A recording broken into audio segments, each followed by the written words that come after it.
lives and define your own way. Find the freedom you desire today. Unlock the new world and wisdom and So karong adlaw is Sunday. 5:30. Karong orasa. Tapos brown out na. Wala ko na aware kung kani nga brown out hangtod ugma. Ay hangtod ugma. Hangtod unyang hapon. So kasagaran manggod dari sa mong area naga-brown out siya whole day. So possible nga kini nga brown out whole day ni siya or ambot lang yun unsa ni nga brown out. So wala ko ka kuan sa update gahapon kay busy ka kaayo gahapon. Busy kong sigig pang pintura. Naging bulan o karong bulan na grabe kaayo gi-career na ako ang pagpintura. So mauto kagabi naghuna-huna ko nga murag ang pintura ang ako ang kuan dagananan nako kanang dili man ko ganahan makigistorya murag nakazip na lang permi. Pero akong mind, grabe ka loud. So, dili ganahan mabuka ang akong baba. Pero ang akong utok, samok kaayo. Dili ka nang, basta daghan mga nang agi sa akong mga utok. So, mauna, kanang ning agi good nga murag para sa ako murag dili angay ikasulat sa libro. Natural nga mga nanghitabo nga dili pwede i-share. So mao na akong pasabot kanang mga questions kanang mga ngano kaya nino ana ba. So katong yaging adlaw pod nagpalit kong pintura. So, bago ko nagpaitog pintura, niyapit sa akong coffee shop.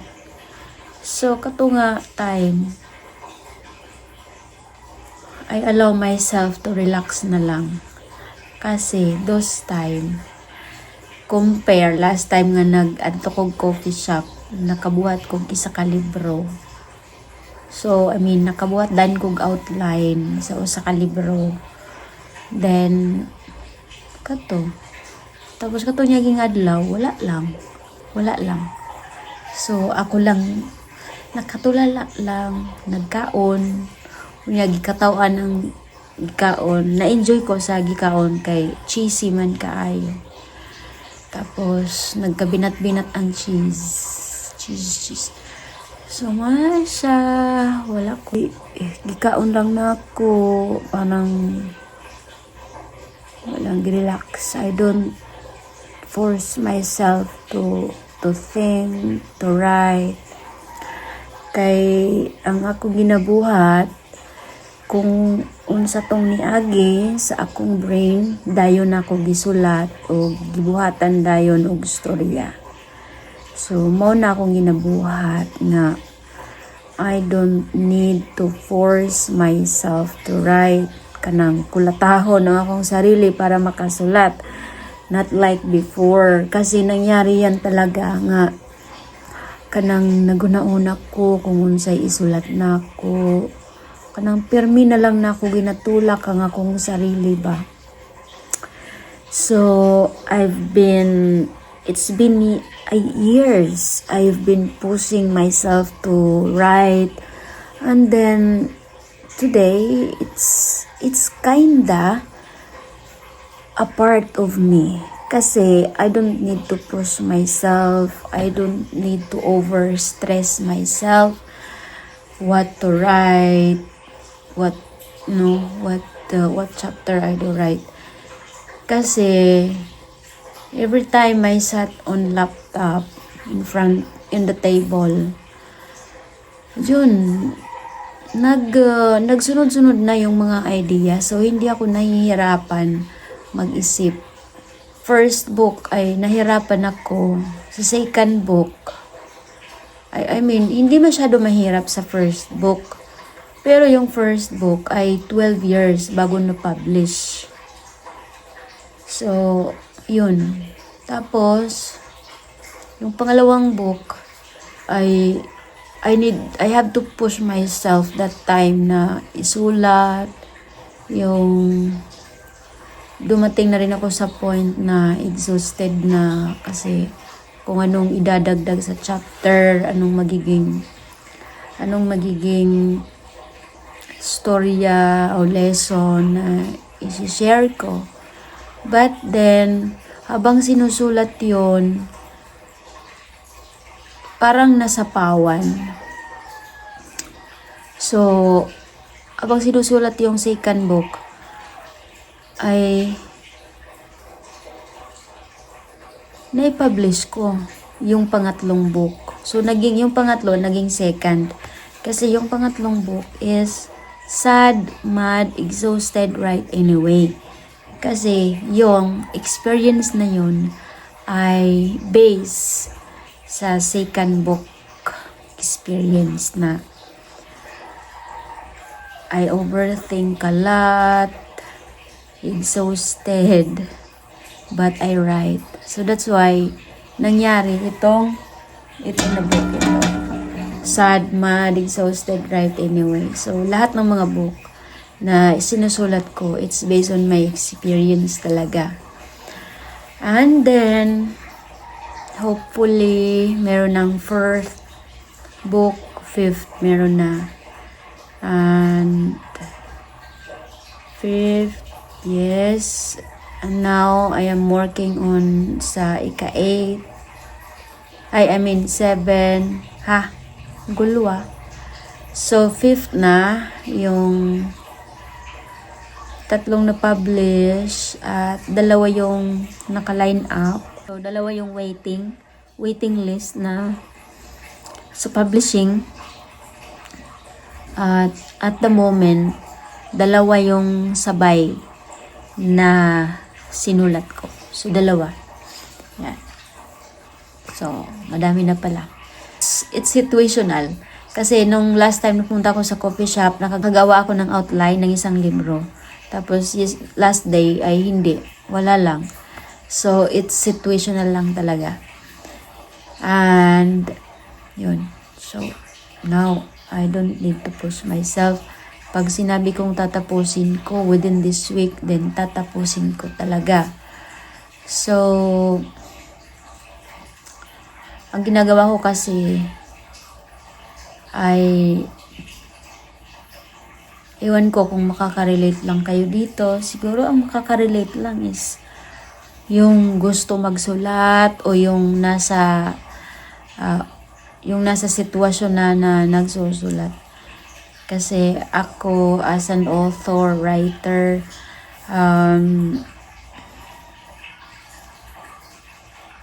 yung ginagawa ko talaga ay sinusulat ko hanggang sinusulat ko siya.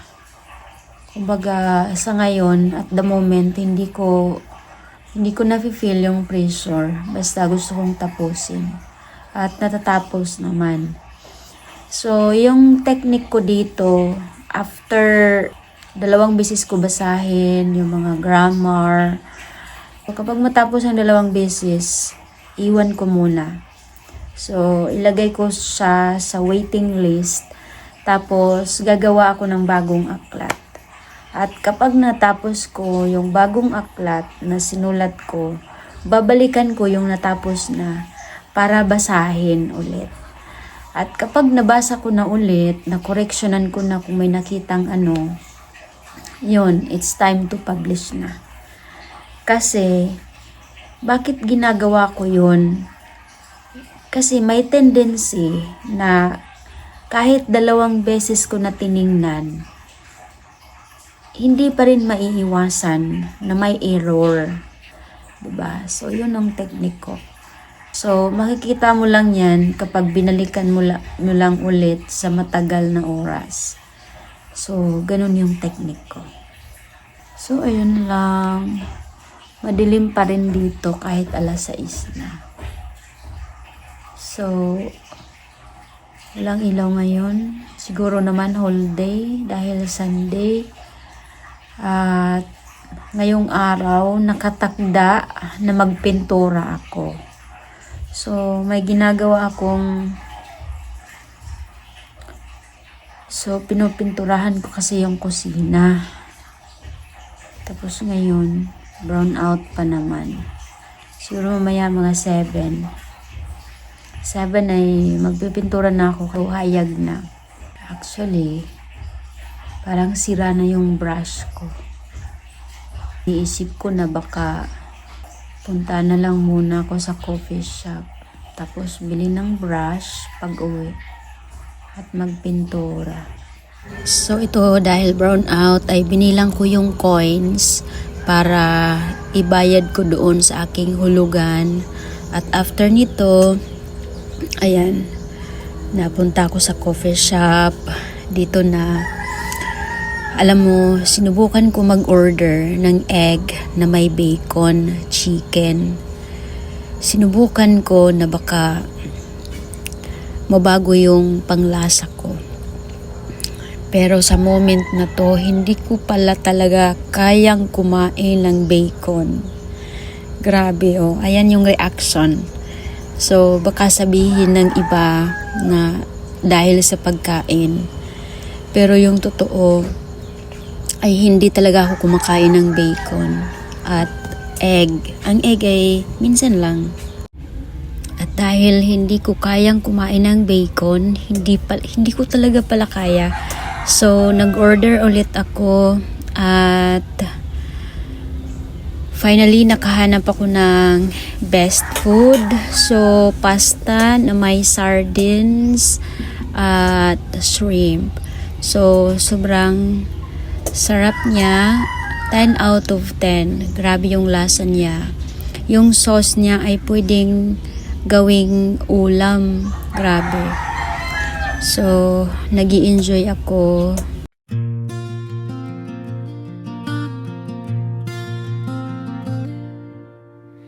Ready to rise and define your own way.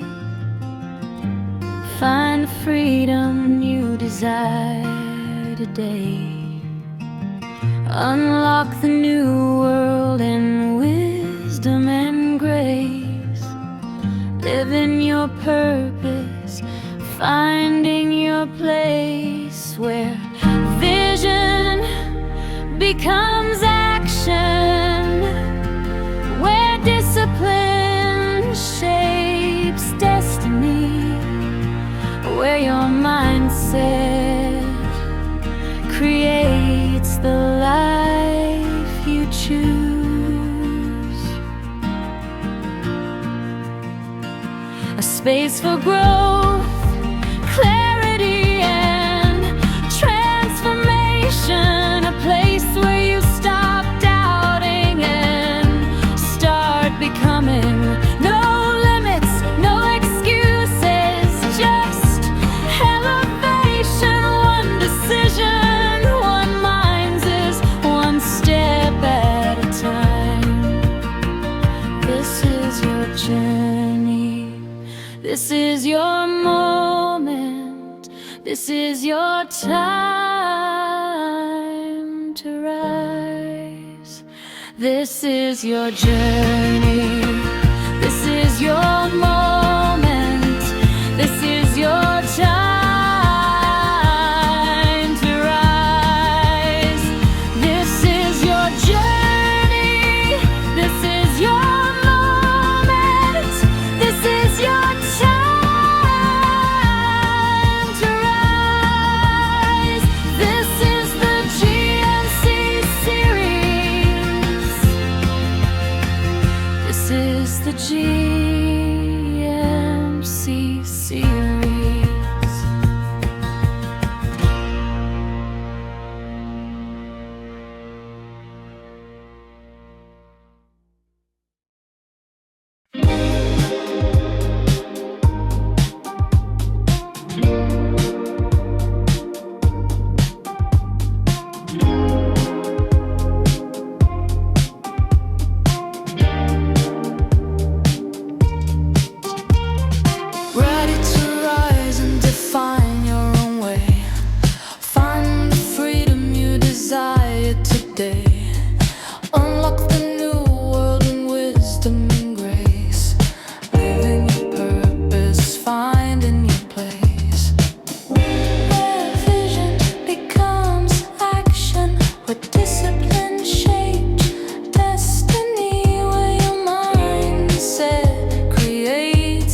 is your moment.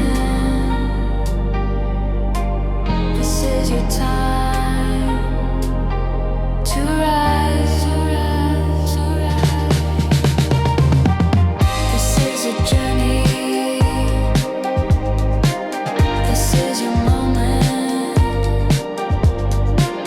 This is your time to rise, to rise, to rise. This is a genie. This is your moment. This is a genie to rise.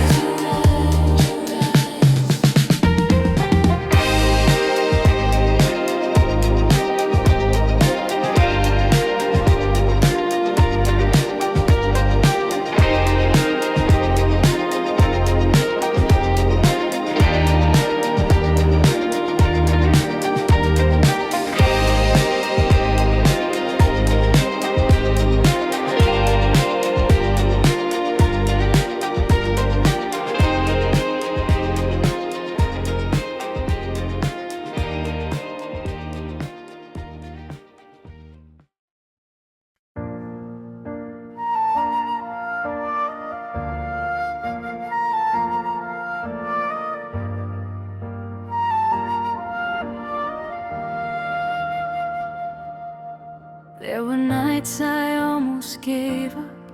Silence louder than my thoughts.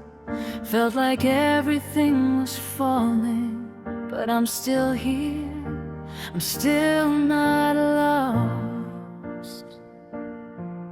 I don't need to rush the process. I don't need to prove them right. Every step I take in silence is a step towards my life. As long as I'm breathing and I'm changing, as long as